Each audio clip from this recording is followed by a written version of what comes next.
അപ്പോൾ അതിനായിട്ട് ആദ്യം നിങ്ങളുടെ കയ്യിലുള്ള ഒരു പാത്രം എടുക്കുക. പാത്രത്തിലോട്ട് ഞാൻ അരിപ്പൊടി ഇട്ട് കൊടുത്തിട്ടുണ്ട്. നിങ്ങളുടെ കയ്യിൽ അരിപ്പൊടി ആണെങ്കിൽ നിങ്ങൾക്ക് അരിപ്പൊടി യൂസ് ചെയ്യാം, അല്ലെങ്കിൽ പുട്ടുപൊടി ആണെങ്കിൽ പുട്ടുപൊടി എടുക്കാം. അപ്പം ഈ ഒരു ഗ്ലാസ്സിൽ 2.5 ഗ്ലാസ് അരിയാണ് കേട്ടോ ഞാൻ ഇതിലോട്ട് ഇട്ട് കൊടുത്തിട്ടുള്ളത്. അപ്പോൾ 2.5 ഗ്ലാസ് അരി എടുക്കുക. അപ്പോൾ അരിയിലോട്ട് നമുക്ക് ആവശ്യത്തിനുള്ള ഉപ്പിട്ട് കൊടുക്കാം. ആവശ്യത്തിനുള്ള ഉപ്പിട്ട് കൊടുത്തിട്ടുണ്ട്. ഇനി നമുക്ക് നന്നായിട്ടൊന്ന് മിക്സ് ചെയ്യാം. ഇനി നമുക്ക് ഇതിലോട്ട് തിളച്ചുകൊണ്ടിരിക്കുന്ന വെള്ളം ഒഴിക്കണം. തിളക്കുന്ന വെള്ളം മാത്രമേ ഒഴിക്കാൻ പാടുള്ളൂ. എങ്കിൽ മാത്രമേ നമുക്കിതൊന്ന് കുഴച്ചെടുക്കുമ്പോൾ ഒന്ന് സോഫ്റ്റായിട്ട് കിട്ടുള്ളൂ. അപ്പം നമുക്ക് തിളച്ചുകൊണ്ടിരിക്കുന്ന വെള്ളം ഇതിലോട്ട് ഒഴിച്ചു കൊടുക്കാം. ഞാൻ ഒഴിച്ചതിന് ശേഷം പറയാം കേട്ടോ എത്ര ഗ്ലാസ് വെള്ളമാണ് ഒഴിച്ചിട്ടുള്ളതെന്ന്. അപ്പോൾ നമുക്ക് 1 ഗ്ലാസ് ഒഴിച്ചു കൊടുക്കാം.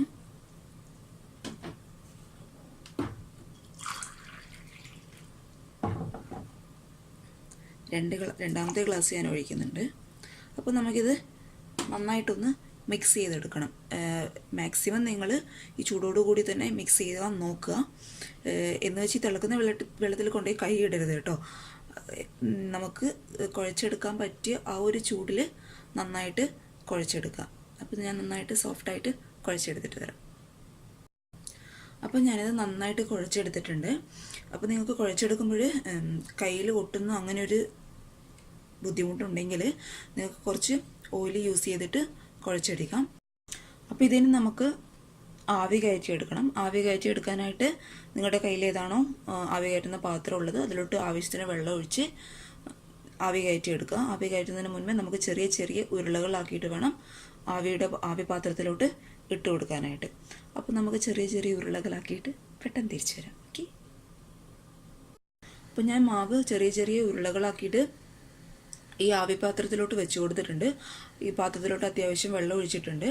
അപ്പോൾ നമുക്ക് വലിയ ഷേപ്പിൻ്റെ ആവശ്യമൊന്നുമില്ല കേട്ടോ, കാരണം നമുക്കിത് കട്ട് ചെയ്തെടുക്കാനുള്ളതാണ്. അതുപോലെ നിങ്ങൾ മാക്സിമം ചെറിയ ഉരുളകളാക്കിയിട്ട് വെച്ച് കൊടുക്കാൻ നോക്കുക. കാരണം ഒരുപാട് വലിയ സൈസ് ആയി കഴിഞ്ഞാൽ നമുക്ക് ഉൾഭാഗം വെന്ത് കിട്ടില്ല. അപ്പോൾ നമുക്കിത് ഒരു 10-15 മിനിറ്റ് ആവി കയറ്റിയെടുക്കാം. അപ്പോൾ ഇത് വേവുന്ന സമയം കൊണ്ട് നമുക്ക് വേറൊരു പണിയുണ്ട്. നമുക്ക് എന്ത് ചെയ്യണം, നമുക്ക് ചമ്മന്തി അരച്ചെടുക്കണം. അപ്പോൾ നമുക്ക് ചമ്മന്തി അരച്ചെടുക്കാം. ഇതൊരു 10-15 മിനിറ്റ് വേവട്ടെ കേട്ടോ. അപ്പോൾ നമുക്കിനി ചമ്മന്തി അരച്ചെടുക്കാം. ചമ്മന്തി അരച്ചെടുക്കാനായിട്ട് ആദ്യം ഒരു മിക്സിയുടെ ജാർ എടുക്കുക. ജാറിലോട്ട് ഞാൻ ഒരു 3 ടേബിൾ സ്പൂൺ തേങ്ങ ഇട്ട് കൊടുക്കുന്നുണ്ട്. പിന്നെ നിങ്ങൾ തേങ്ങ എടുക്കുമ്പോൾ എപ്പോഴും ശ്രദ്ധിക്കേണ്ട കാര്യം, ഒരുപാട് ഫ്രീസായി കിടന്നിട്ടുള്ള തേങ്ങ ചമ്മന്തി അരച്ചെടുക്കാൻ ഉപയോഗിക്കരുത്. ഒന്നുകിൽ നിങ്ങൾ എപ്പോഴാണോ റെഡിയാക്കുന്നത് ആ ഒരു ടൈമിൽ ഒരു 15 മിനിറ്റ് മുന്നേ തേങ്ങ എടുത്ത് പുറത്ത് വയ്ക്കുക. അല്ലെങ്കിൽ ഓവനിലിട്ടൊന്ന് ചൂടാക്കി എടുക്കുക. ഞാൻ ജസ്റ്റ് ഒന്ന് ഓവനിൽ കയറ്റിയിട്ട് ചൂടാക്കി എടുത്തിട്ടുണ്ട്. അപ്പോഴേ ആ ഒരു ചമ്മന്തിൻ്റെ ആ ഒരു ടേസ്റ്റ് വരും. നമ്മൾ ഒരുപാട് ഫ്രീസായി കിടക്കും തേങ്ങ എടുത്ത് ചമ്മന്തിയെ അരച്ചെടുത്താൽ ആ ഒരു ടേസ്റ്റ് കിട്ടില്ല. അപ്പം ഇനി നമുക്ക് ചമ്മന്തിയിലുള്ള ആവശ്യമുള്ള സാധനങ്ങൾ ഇട്ട് കൊടുക്കാം. ഞാൻ 1 ടീസ്പൂൺ നല്ല മുളക് പൊടി ഇട്ട് കൊടുത്തിട്ടുണ്ട്. നമുക്ക് ആവശ്യമുണ്ടെങ്കിൽ കൂടുതൽ ഇട്ട് കൊടുക്കാം കേട്ടോ. പിന്നെ വേണ്ടത് ഒരു 1/4 ടീസ്പൂൺ ഇല്ല, ഒരു 1/4 ടീസ്പൂണിലും കുറവ് മാത്രം നല്ല ജീരകം ഇട്ട് കൊടുക്കുക. ക്യൂമിൻ സീഡ്സ് ആണ്, നല്ല ജീരകം ഇട്ട് കൊടുത്തിട്ടുണ്ട്. ഇനി നമുക്ക് ആവശ്യത്തിന് ഉപ്പിട്ട് കൊടുക്കാം. ഉപ്പ് ആവശ്യത്തിന് മാത്രം ഇട്ടാൽ മതി കേട്ടോ, കാരണം നമ്മൾ അരിപ്പൊടി കുഴയ്ക്കുമ്പോൾ ഉപ്പിട്ടിട്ടാണ് കുഴച്ചെടുത്തത്. അപ്പോൾ നമുക്ക് ഉപ്പിട്ട് കൊടുക്കാം. ഇനി വേണ്ടത് ഒരു പച്ചമുളക് ഇട്ട് കൊടുത്തിട്ടുണ്ട്. നിങ്ങൾക്ക് കൂടുതൽ എരിവ് ആവശ്യമാണെന്നുണ്ടെങ്കിൽ ഒരു 2 പച്ചമുളക് ഉപയോഗിക്കാം. പിന്നെ 2 കറിവേപ്പില ഇട്ട് കൊടുത്തിട്ടുണ്ട്. പിന്നെ ചെറിയ ഉള്ളി ഒരു 10 എണ്ണം ഇട്ട് കൊടുത്തിട്ടുണ്ട്. 10 ഇല്ല കേട്ടോ, അത് എല്ലാം ചെറുതാണ്. 10 എൻ്റെ കയ്യിൽ ഉണ്ടായിരുന്നില്ല. അപ്പം ചെറിയ ഉള്ളി കുറച്ചും കൂടി വേണമായിരുന്നു. അപ്പോൾ ആ ചെറിയ ഉള്ളിയുടെ ടേസ്റ്റ് ഒന്ന് ബാലൻസായി കിട്ടാൻ വേണ്ടിയിട്ട് ഞാൻ നമ്മുടെ സവാളയില്ല അതൊന്ന് സ്ലൈസ് ചെയ്തിട്ട് ചെറിയ പീസ് മാത്രമേ ഇട്ട് കൊടുക്കാൻ പാടുള്ളൂ. എൻ്റെ കയ്യിൽ ചെറിയ ഉള്ളി ഇല്ലാത്തത് കൊണ്ടാണ്. നിങ്ങളുടെ കയ്യിൽ ചെറിയ ഉള്ളി ഉണ്ടെങ്കിൽ ചെറിയ ഉള്ളി തന്നെ യൂസ് ചെയ്യുക. അപ്പോൾ നമുക്കിത് നന്നായിട്ട് അരച്ചെടുക്കണം. നന്നായിട്ട് അരച്ചെടുക്കാൻ പാടില്ല. നിങ്ങൾ സാധാരണ ചമ്മന്തി ആക്കില്ലേ അതുപോലെ ഒന്ന് അരച്ചെടുക്കണം. ഓക്കെ. അപ്പോൾ ഒരു 20 മിനിറ്റ് കൊണ്ട് ഇത് നന്നായിട്ട് വെന്തിട്ടുണ്ട്. അപ്പോൾ വെന്ത് കഴിഞ്ഞ് ഇതിൻ്റെ ചൂടൊക്കെ ഒന്ന് ആറിയതിന് ശേഷം നമുക്കിത് കട്ട് ചെയ്തെടുക്കണം. ചെറിയ ചെറിയ പീസായിട്ട് കട്ട് ചെയ്തെടുക്കാം. അപ്പോൾ ഞാൻ നിങ്ങൾക്ക് ചൂടാറിയതിന് ശേഷം ഒന്ന് ചൂടാറിട്ടിട്ട് ചൂടാറിയതിന് ശേഷം കട്ട് ചെയ്തിട്ട് ഞാൻ കാണിച്ചു തരാം. അപ്പോൾ ഞാനിത് ചൂടാറിയതിന് ശേഷം ചെറിയ ചെറിയ പീസായിട്ട് ഒരു മീഡിയം സൈസിൽ കട്ട് ചെയ്ത് എടുത്തിട്ടുണ്ട്. ഇനി നമുക്കിതിലോട്ട് താളിച്ചൊഴിക്കണം. അതിനായിട്ട് ഞാനൊരു പാൻ വെച്ചിട്ടുണ്ട്. അതിലോട്ട് ആവശ്യത്തിന് വെളിച്ചെണ്ണ ഒഴിച്ചു കൊടുക്കുക. സ്റ്റൗ ഓൺ ചെയ്തിട്ടിട്ടുണ്ട്. ഇനി വെളിച്ചെണ്ണ ഒന്ന് പതുക്കെ ചൂടാവട്ടെ കേട്ടോ. അപ്പോൾ വെളിച്ചെണ്ണ അത്യാവശ്യം ചൂടായിട്ടുണ്ട്. അപ്പോൾ നമുക്കിതിലോട്ട് 1 ടീസ്പൂൺ കടുക് ഇട്ട് കൊടുക്കാം. അതുപോലെ 1 ടീസ്പൂൺ ഉഴുന്ന് പരിപ്പൊക്കെ കടിക്കുമ്പോൾ ഒരു പ്രത്യേക ഒരു ടേസ്റ്റാണ്. നമ്മൾ ട്രൈ ചെയ്ത് നോക്കാം കേട്ടോ. ഉഴുന്ന് പരിപ്പ് വേണമെങ്കിൽ നിങ്ങൾക്ക് കുറച്ച് കൂടുതൽ ആഡ് ചെയ്യാം. അപ്പോൾ എനിക്ക് എന്തായാലും ഇത് രാവിലെ ഉണ്ടാക്കണമായിരുന്നു. അപ്പോൾ ഞാൻ വിചാരിച്ചു നിങ്ങൾക്കും കൂടി കാണിച്ചു തരാമെന്ന്. രാവിലെ ആയതേ ഉള്ളൂ. മോളും ഏട്ടൊന്നും എഴുന്നേറ്റിട്ടില്ല ഇതുവരെ. മോൾ എഴുന്നേറ്റാൽ പിന്നെ ഒന്നും നടക്കില്ല. അപ്പം കടുക് ഉഴുന്ന് പരിപ്പൊക്കെ നന്നായിട്ട് പൊട്ടി വരുന്നുണ്ട്. എണ്ണയെങ്കിൽ അല്പം ഒന്ന് മാറി നിന്നോളൂ കേട്ടോ. നമ്മുടെ സേഫ്റ്റിക്ക് വേണ്ടിയിട്ട് ഇത് നന്നായിട്ട് പൊട്ടട്ടെ കേട്ടോ. എന്നിട്ട് നമുക്കിതിലോട്ട് കറിവേപ്പില ചേർത്ത് കൊടുക്കണം.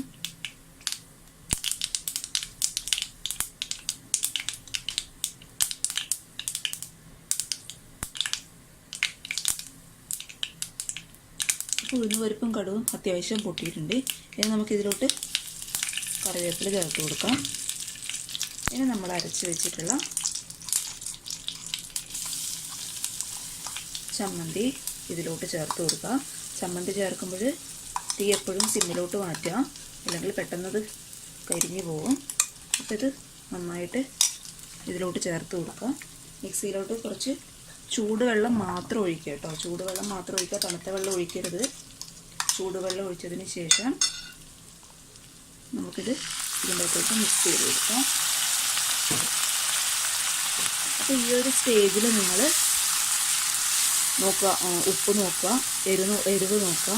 അപ്പോൾ നിങ്ങൾക്ക് ഉപ്പ് ആവശ്യമുണ്ടെങ്കിൽ ഉപ്പിട്ട് കൊടുക്കുക. കൂടുതൽ ഉപ്പിടേണ്ട ആവശ്യമില്ല, കാരണം നമ്മൾ നേരത്തെ പറഞ്ഞ ഉപ്പിട്ടിട്ടാണല്ലോ അരിപ്പൊടി കുഴച്ചെടുക്കുക.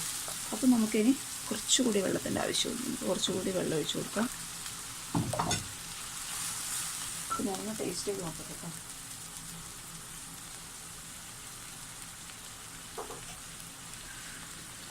നല്ല എരിവുണ്ട്.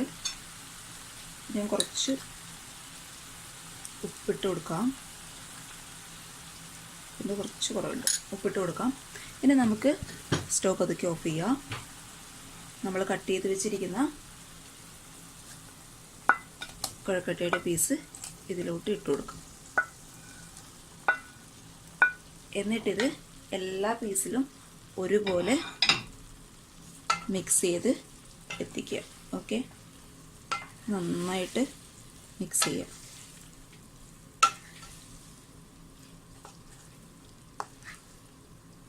ഈ ഒരു ഗ്രേവിയോടുകൂടി കഴിക്കുമ്പോഴാണ് അതിൻ്റെ ഒരു ടേസ്റ്റ് വരുന്നത്.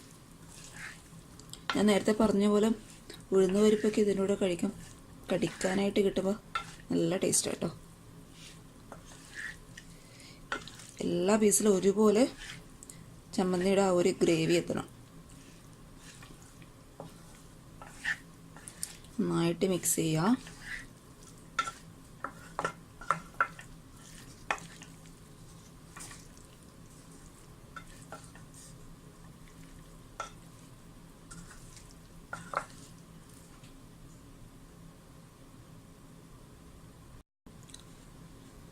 അപ്പം ഞാനിത് നന്നായിട്ട് മിക്സ് ചെയ്തിട്ടുണ്ട്. ഇനി ഒരു 5 മിനിറ്റ് അടച്ച് വയ്ക്കുക. അപ്പോൾ അതിന് ശേഷം നിങ്ങൾക്ക് സെർവ് ചെയ്യാം. അപ്പോൾ എന്താ, നിങ്ങളെല്ലാവരും ട്രൈ ചെയ്ത് നോക്കുക. നിങ്ങൾക്ക് തീർച്ചയായിട്ടും ഇഷ്ടപ്പെടും. നല്ല സ്പൈസിയാണ്. അപ്പോൾ ഒരു വെറൈറ്റി ബ്രേക്ക്ഫാസ്റ്റ് അല്ലേ. അപ്പോൾ നമുക്ക് എപ്പോഴും പുട്ടും ദോശയും ചപ്പാത്തിയൊക്കെ കഴിക്കുന്നതിൻ്റെ കൂടെ ഒരു വെറൈറ്റി ആയിട്ട് നമുക്ക് എപ്പോഴെങ്കിലും കഴിക്കാം. അപ്പം പിന്നെന്താ, നിങ്ങൾ വീഡിയോസൊക്കെ ഇഷ്ടപ്പെട്ടാൽ എൻ്റെ ചാനൽ സബ്സ്ക്രൈബ് ചെയ്യുക. സബ്സ്ക്രൈബ് ചെയ്താൽ മാത്രം പോരാ, തൊട്ടടുത്തുള്ള ബെല്ലൈക്കൺ കൂടി പ്രസ് ചെയ്യുക. പിന്നെ ലൈക്ക് ചെയ്യാനും ഷെയർ ചെയ്യാനും മറക്കരുത് കേട്ടോ. അപ്പോൾ അടുത്ത വീഡിയോ കാണും വരെ താങ്ക് യു. ബൈ.